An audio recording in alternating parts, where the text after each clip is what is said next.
The studio was buzzing with its usual energy as Good Morning America went live.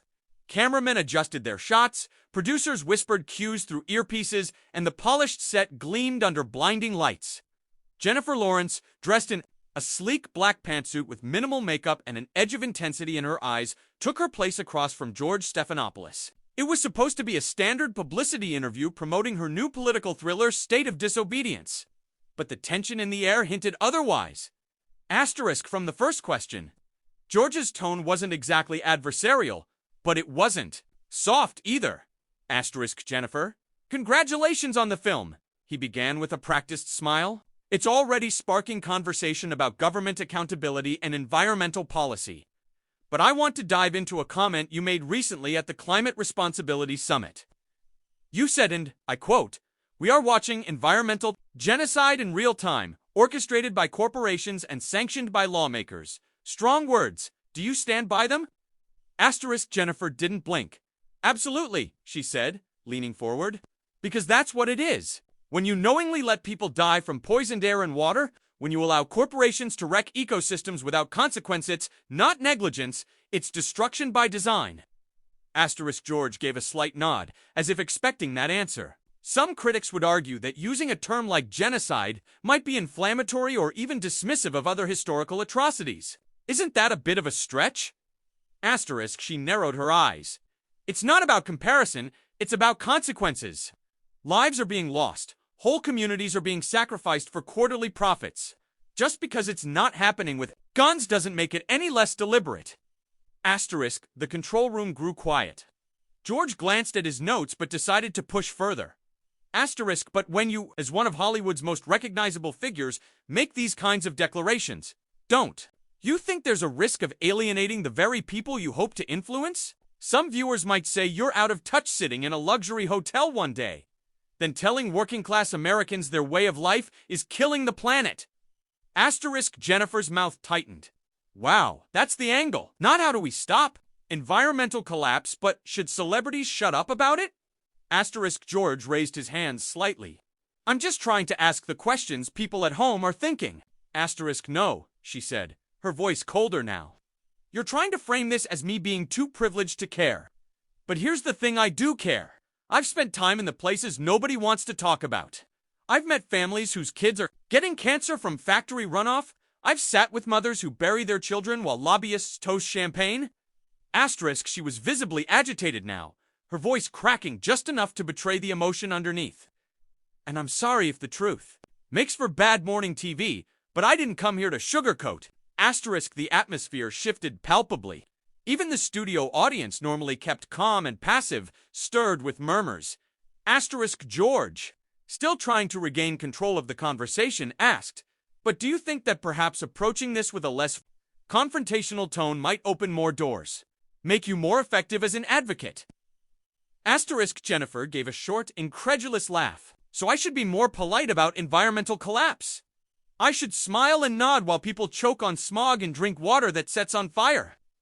Asterisk, she stood up, removing the mic clipped to her jacket. If being effective means playing nice with the people responsible, I'm not interested. Asterisk George leaned forward, clearly rattled now. Jennifer, we're just having a discussion. Asterisk no, you're dressing up dismissal as debate, she cut in. This isn't journalism, it's deflection. Asterisk, the stage manager's hand hovered in the air, unsure whether to cut to commercial or let it play out. The producers behind the glass scrambled, yelling into headsets. Asterisk Jennifer looked to the audience, and then directly into the camera. I'm not here to entertain. I'm here to sound the alarm. And if that makes me difficult, then so be it. Asterisk with that, she strode off the set, heels clicking sharply against the floor as a stunned silence filled the studio. The camera cut awkwardly to a wide shot of George, who looked like he'd just been sideswiped by a political hurricane. The segment ended not with a transition to weather or a cooking demo but with the unmistakable sound of a truth bomb exploding. Live on national TV? Asterisk backstage was chaos as Jennifer Lawrence disappeared down the hallway. A wave of stunned silence rolled through the production crew before erupting into a flurry of hushed arguments and clashing headsets. One producer barked into a mic, "Get the next segment ready. Just move on to traffic and cut the feed." Another chased after Jennifer only to be waved off firmly by her publicist Miranda, who was already speed dialing someone from the studio's legal department. Asterisk, she's not coming back, Miranda said bluntly. And if anyone touches her, or spins this on your socials, we'll bury you in the next press cycle.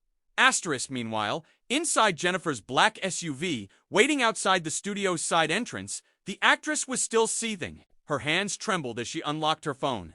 Dozens of text messages from friends, PR reps, and journalists were already pouring in. Asterisk, what happened? Asterisk, are you okay? Asterisk, oh my god, you're trending. Asterisk, Jennifer tossed the phone on the seat beside her and stared out the tinted window, her jaw clenched. He wanted a soundbite, she muttered. Well, he got one. Asterisk, by the time the SUV had reached her hotel, clips of the confrontation had already hit social media. On TikTok, a video titled, "Jennifer Lawrence Destroys George Stephanopoulos" on GMA had racked up 4 million views in under an hour. On X, formerly Twitter, hashtags like hashtag JLO, storms out, hashtag environmental genocide, and hashtag Good Morning Meltdown dominated trending topics. Asterisk. The public was split. On one side were fans and activists calling her a hero. She spoke truth, raw, unfiltered, and needed. One post read, "This is the Jennifer we need," wrote another, accompanied by a fire emoji and a clip of her walking off. A video of Greta Thunberg retweeting the exchange with a caption that read simply this, went viral. Asterisk. But the backlash came just as fast. Pundits on conservative talk shows accused Jennifer of grandstanding and attacking democracy. One anchor on a primetime cable show laughed. "Oh great, another Hollywood millionaire telling coal miners how to live." Asterisk. Despite the noise, Jennifer stayed quiet for a while. She didn't want to respond in a press release or let her publicist spin it into damage control. She didn't want an apology statement written by lawyers. She wanted her words, her voice, on her terms. Asterisk. That evening, from the quiet of her hotel room, she opened her front-facing camera and began to record a video. Asterisk. She sat cross-legged in a gray hoodie, face free of makeup, hair pulled back. No lighting crew, no edits, no filters, just Jennifer.